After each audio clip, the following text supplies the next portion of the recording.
You are now tuned in to the hottest inspirational talk show on the market. Turn up your speakers and listen in as Ms Yvonne talks life, love, and godly relationships.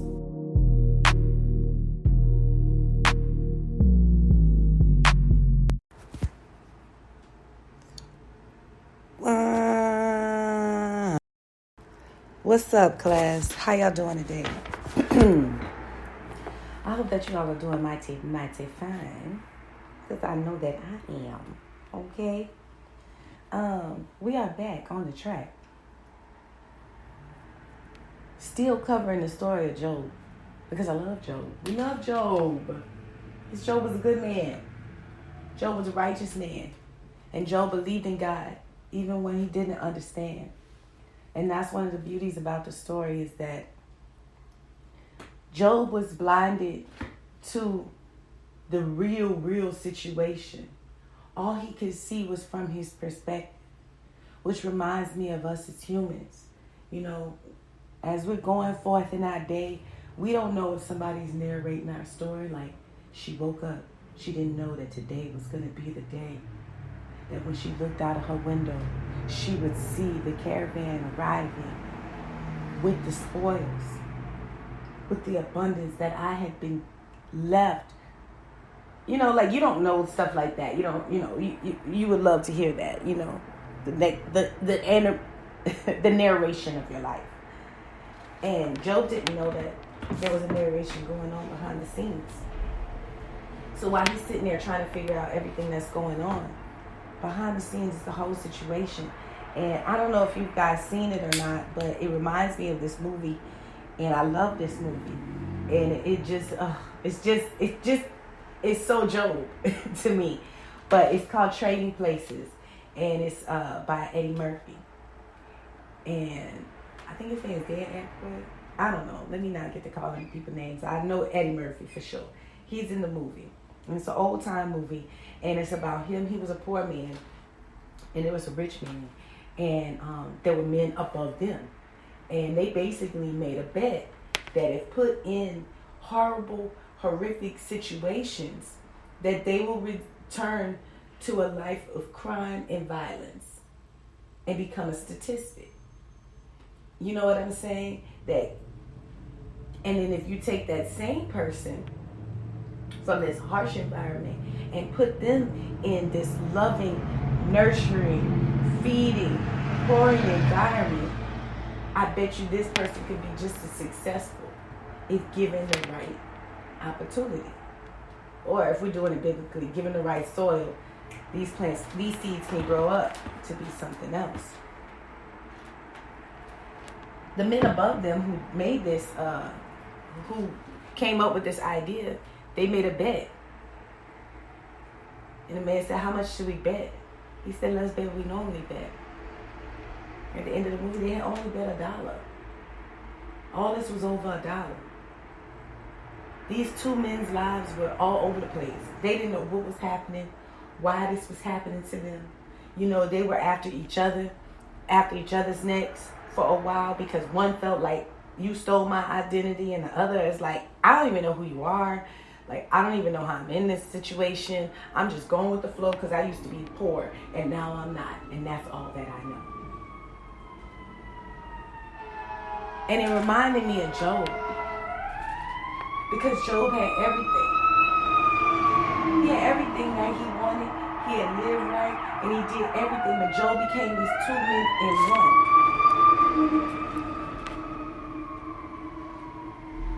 Where I live, y'all, the police and the ambulance, they be popping.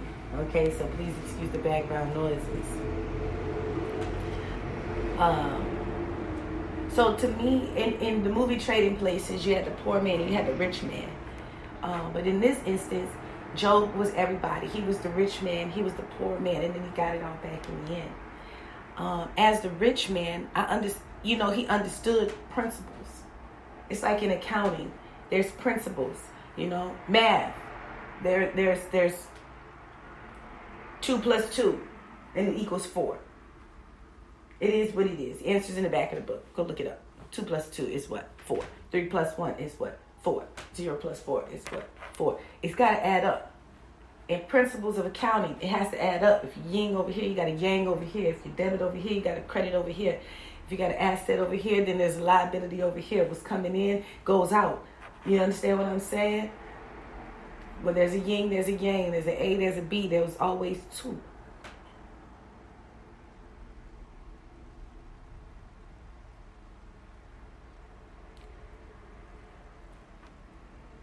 So Job understood these principles. He understood that if I live right and if I sow good, then I reap good and I live a good, abundant life.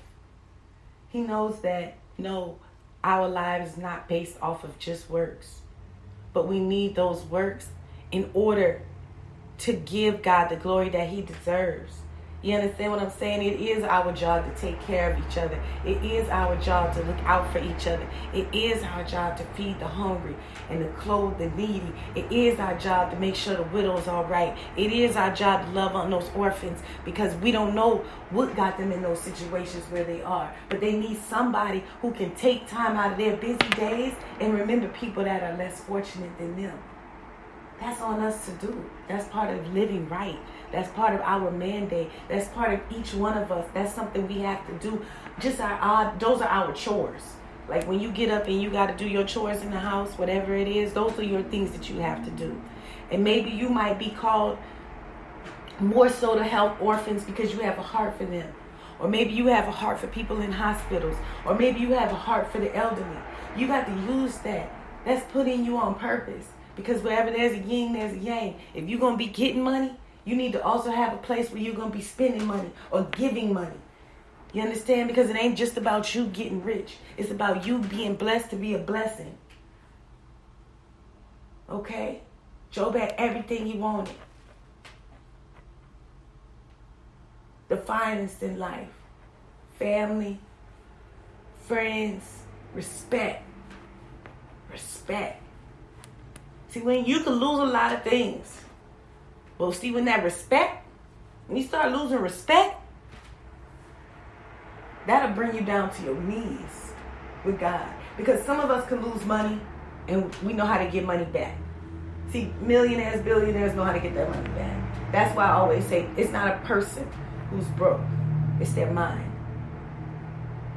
Because you cannot have money, but if your mind working, you can get yourself out of that situation. Okay? Some of us is health. But some of us got the faith where, like my people in my family, we don't take doctor's notes as end-all be-alls. I've seen miraculous things happen with my family of all ages because I come from a mentally strong family. So I watch my mentally strong family bounce back from things that people say they'll never get back from. They'll never get well from. They'll never heal from. My family is a very, very healthy family. They live well into their old age, you know, and even as they get old, they don't need a lot of help and assistance like other people.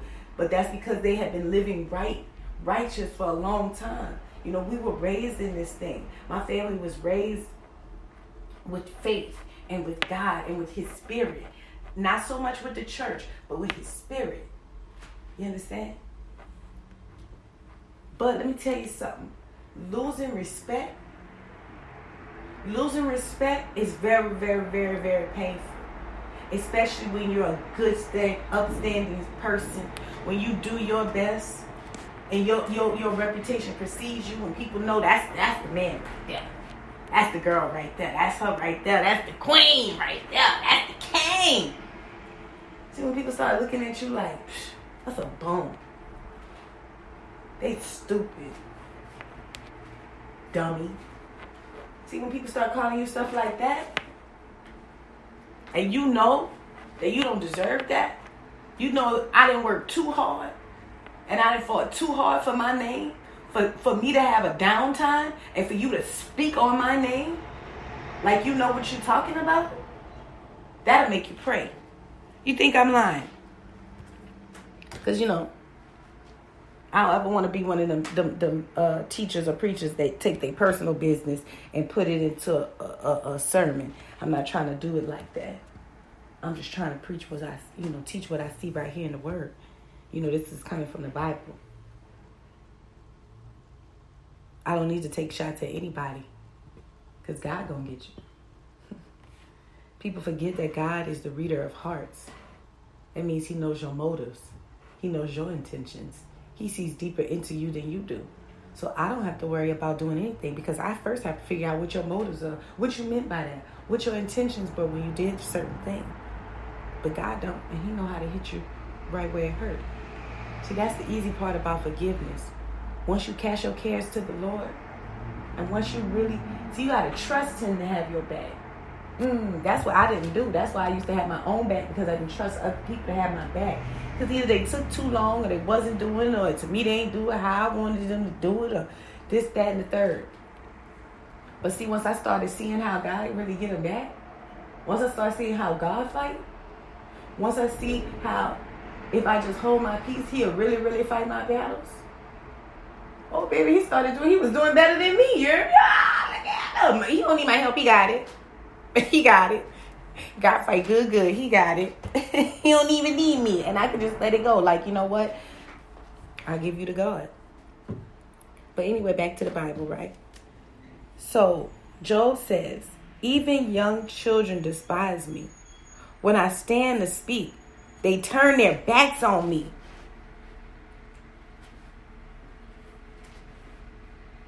My close friends detest me.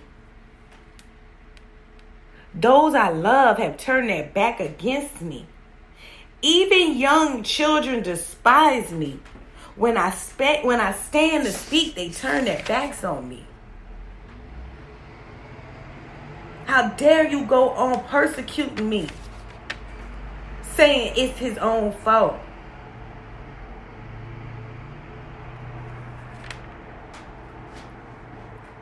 Job saying, man, do you understand what it's like for a child to disrespect you? For a child to get in your face and feel like they can say whatever they want, like they smarter than you? It's a child. Baby, let me tell you something. You're a child. When you become a grown-up, anybody under 30 is a child to you. You see what I'm saying? You be looking at them like, go sit down, child. And see, when a child can raise up to you and speak to you in a manner like Elihu did to Job, that'll make you want to back up piss out somebody. Not only that child, their parents, and then they make you want to turn to God and say, come get this child. See, because children can get besides themselves. Children can get besides themselves. And children are going to get it just as much as the adults. See, the adults use the children to clap back sometimes. Ain't that what y'all do, baby mamas? Ain't that what y'all do, baby daddies? Y'all get y'all feelings and use the child. But guess what? God take that child too, baby. Ask David. Where that child at? Ask them little kids who had the mouths and they wanted to talk about the prophet. Hey, Baldy. Look at Baldy. He ain't got no hair. Going up the mountain. He ain't got no hair. Going up the mountain. God said, I got him. Now here he is, this grown man. I'm a grown man. He might be a bald-headed grown man, but he a grown man. You kids, even if you did want to say that, even if you do want to talk about him, you mind your manners. See, a lot of adults raising their kids not to mind their manners, but when they lose their kids, then what? Because we're not playing no more, right? There's an army rising up. See the army? See the military? We taking all y'all out.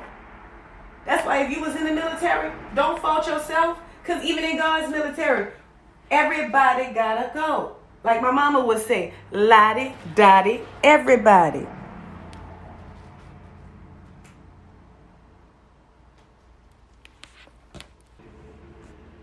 Well, that's my time, y'all. So come back for another lesson on Job in the outfield.